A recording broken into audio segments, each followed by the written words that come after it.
Hi everyone, Paulo here. Welcome back to the channel.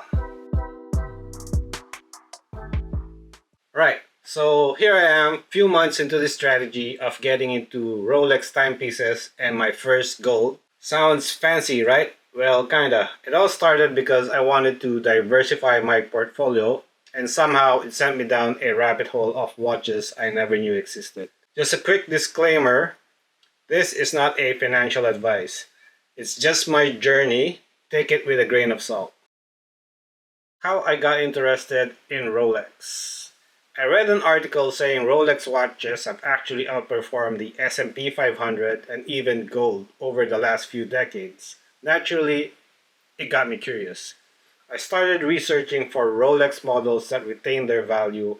Then I went to an AD, and of course I ended up on the waitlist. It's just classic.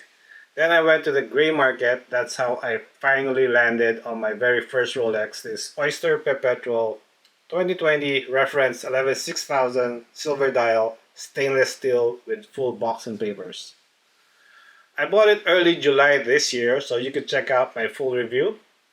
Since July, similar reference model with full sets are going for roughly around 10,000 to 13,000 New Zealand dollars today. I bought mine for 9,400, so we're looking at around 28 to 40% gains. Not too bad for a few months. I know past market performance is no guarantee.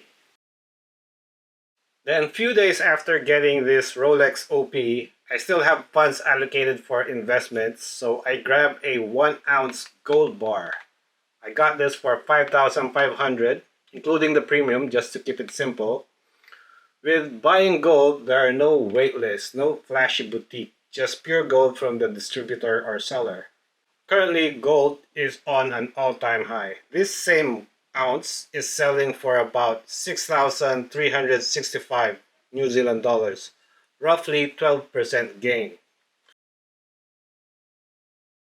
Then, a couple of weeks after getting the gold, I got lucky. I walked into a Rolex AD and came up with this Rolex Datejust 36mm mint green dial. Check out my other review. Now, I have my collection turned into a mini portfolio. And yes, I have accumulated other watches, not just Rolex. Suddenly, every brand model out there looks like a temptation, even the vintage and entry-level ones. Are they investments even if I get them below market value? Honestly, I don't know. Could this be a mistake? Perhaps, maybe. But hey, I'm happy when I wear them, and I love learning the history of each brand.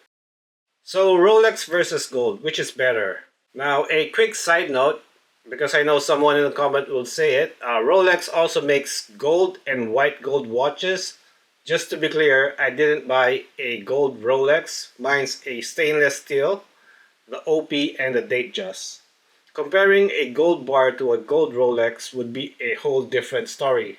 In that case, you're talking about two layers of value, the intrinsic value of gold and the Rolex brand premium on top.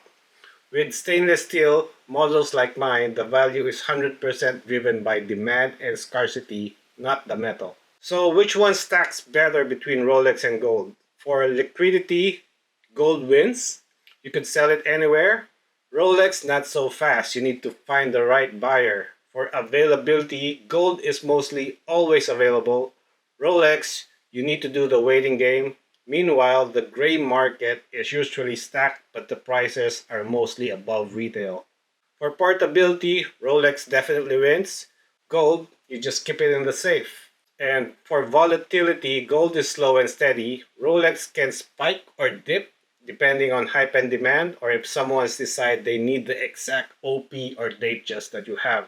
And for the fun factor, definitely Rolex. You could sip your whiskey or your wine and admire it at your wrist. Try doing that with a gold bar.